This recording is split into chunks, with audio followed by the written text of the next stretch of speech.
what you see, like a battery. I'm staying charged on my feet, I'm like a factory. Dropping lines like an assembly. I'm staying on point, it's my strategy. Feel like they're tracking me. How you doing, guys? Welcome to ZukaTube, and today we're going to be reviewing the movie Smile. This just came out September 30th of this year, and today's review, we're doing it tandem. So today we're featuring Tessa. Say what's up.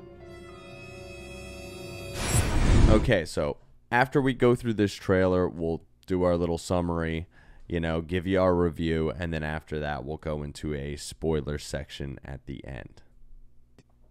Okay, so this movie came out September 30th of this year, and the summary it has is, after witnessing a bizarre, traumatic incident involving a patient, Dr. Rose Cotter starts experiencing frightening occurrences that she can't explain. As an overwhelming terror begins taking over her life, Rose must confront her troubling past in order to survive and escape her horrifying new reality. So, I don't know. I think we should play the trailer on that one, and you guys can kind of see how they portray this film. My name is Dr. Rose Cotter. What do you want from me? Why is it that everybody else who's seen it is dead and you're alive? Rose Cotter? No relation to Harry Cotter, the magician guy. I don't think anybody knows who you're talking about. You have it?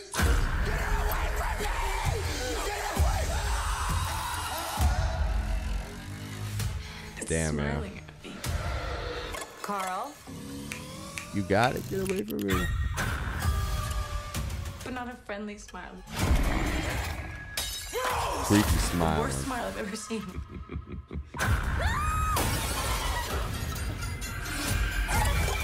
not like they don't give you the I'm not entire gonna movie keep in the running. trailer. Yo, she ain't gonna keep running. That's tiring. Who wants to do that? Face it. I like Shin this splints. part. This was my favorite. Yeah. Smile. Yeah, pendulum head, right? That's Yeah. what we'll call that lady. All right. So, pretty interesting trailer. I thought the trailers were good. Like, all the advertising for this was pretty cool coming out. Like, remember we saw them at the baseball games and shit like that in Yeah, the yeah, audience yeah. and everything. That was pretty cool. Like, you would just pan over and it's just like... Yeah, I feel like when you watch the trailer and then watch the film, it's a lot more of a slow burn than what they're kind of advertising to you. That's the one thing I gotta say right off the bat with this. Okay, so this Dr. What's her name? Rose Cotter. Like, the Cotter thing, I just keep thinking Potter. Like Harry Potter. That's all I think the whole time now that I just read that, because... I think of Cooter. As the name? Yeah, she's like, my name's Dr. Rose Cotter, and I'm like, Cooter? Dr. Cooter. Dr. Okay, so Cooter. Dr. Cooter is coming in to take care of all your ailments. Yeah. All of them. In every place. In every place. Yeah. Everywhere. Including your mind. Rose, after she meets this patient and the patient's whacked out and like totally offs herself, and talks about this before she offs herself, she talks about like having this curse and this thing that's following her and blah, blah, blah.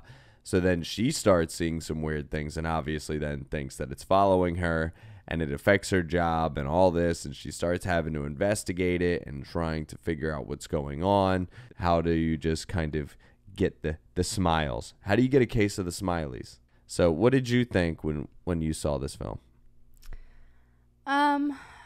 It's really hard for me to talk in the beginning of these because, man, I love spoiling stuff.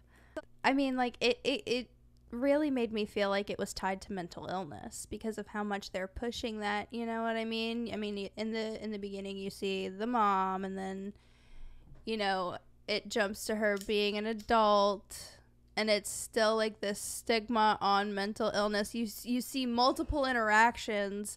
Yeah, I felt like, and I wanted to bring this up kind of just discussing some of the pros and cons of the film, but I thought one of the cons of the film is that the pacing is weird.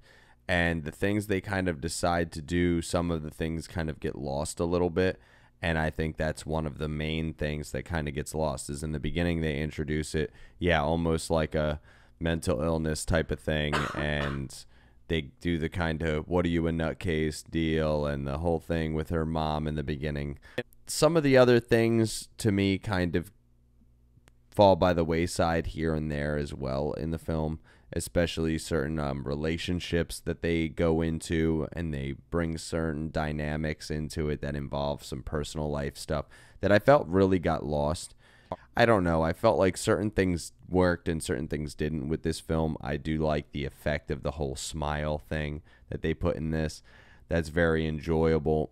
It was gory, like the parts that they did show, it was pretty good. I mean, but like, it wasn't as horror like as I expected it to be. Like, I wasn't scared, you know what I mean? It was more kind of like a psychological thing with with parts of horror. I don't think it would be considered something to watch for Halloween as a like Halloween film. Yeah, I can agree with that. I thought that with it not necessarily feeling like a horror film, I think that's because of the pacing. I think if they would have kept things a little more intense on the action and a little more intense when they went into a lot of those spooky wooky moments. Yeah, like Halloween, that type of pacing. Like, I would not compare it to Halloween as like that type of movie. Yeah, any type of like traditional like go-to film to watch around like Halloween time. It's not like that. The pacing isn't good enough to keep it as like a steady like thing where this smile thing is taken over and people are dropping left and right type of deal. And see, that's what I expected when they were doing all of that marketing for it in the beginning. That's what I expected. I was like, oh, okay, so if they're going to do this and go this far, then this movie must be something that people are going to want to watch over and over again. And that's unfortunately not what this is. Some of the stuff they give you, though, I do enjoy, and I did like I said, the more gruesome moments of it. And I do like the smile thing. I do think that's very creepy. Instead of actually showing you most of it, they just give it to you in pictures. As far as my review goes for this, the sound and everything was like very okay. Some parts, the sound was a little annoying with the sound effects versus the vocal volume. I don't know if it was just how we were watching it. The gore was okay in the moments that I liked, but wasn't enough. I thought we needed more of that, more action. Like I said, the pacing was a little so-so. And right off the bat, early on, I remember you asking me like what I reviewed this as. And I remember I said a 6.5. And I definitely am gonna stick to that.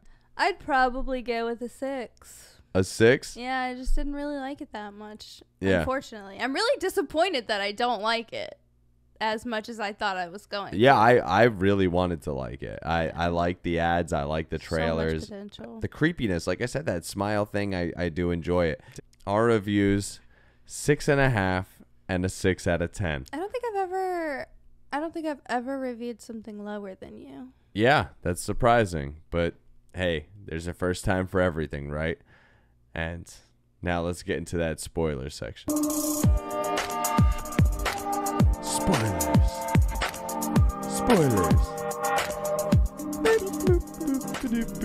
See, you do the beep boops, but I like the beep boops. not full spoilage. I do the beepity boop boops. The beepity boop boops, yeah. Now, the only thing I really want to talk about, I guess, in the spoiler section here is the, I guess, entity that they announce at the end, where you know that it's this thing that clings on to people and then it stays with them and tries to get them to kill themselves. And you try to break the cycle by getting a witness to you killing somebody in a dramatic way to traumatize that person, and you can break yourself out of the cycle. Apparently, she thinks that going in and going back and like overcoming a past trauma will also do it for no reason, because no one told her that would work. And I don't know, she goes for it and obviously fails, and you see the entity take form in like a weird giant version of her mother. I don't know. It was a little ridiculous. What did you think of that part in the end? Yeah, I definitely think that was a little ridiculous, especially because the thing that it turns into was frightfully familiar.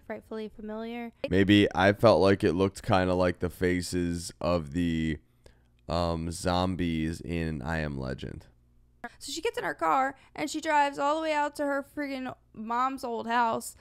And instead, like the entire time, she's like, I need to be alone. I need to do this alone. All this other stuff. She could have literally slit her throat in the car on her way to her mom's. Did she do that? No. She just stayed at her mom's and let this thing like take over her and play these games with her. And instead of at any point in time, while this thing is messing with her, she doesn't kill herself. Like she doesn't just straight up break her neck, jump off of a roof, set herself on fire then maybe. I don't know. You're the one that's literally hell-bent on like, I've got to stop this. I've got to be the one to stop this. And then you don't? What the fuck? Yeah, and that's why I give it a 6.5. It's not a recommend. The trailers were great, I thought, and the advertising was cool, but the movie really fell flat to me. And 6.5 from me, 6 from you. Yep, and I also just want to say that it also does a really bad job with representing mental health in any aspect, in any point. So it's so roll credits, I guess, on that too, yeah, right? Yeah. Yeah. So 6.5, 6 out of 10. Don't recommend. So smile. Don't watch it. ZukaTube out. Bye, guys. Dropping lines like an assembly. I'm staying on points. My strategy feel like they tracking me. Yo, let me get on one. Nah, go get your tracks up. Homie, can I steal some? Homie, you can't stack up. My brother, can you shout me? You're barking up the wrong tree. My dog, why do you doubt me? Cause you can't do shit without me. Real like the radio and never play it, but that's cool. The enemy's supposed to hate it.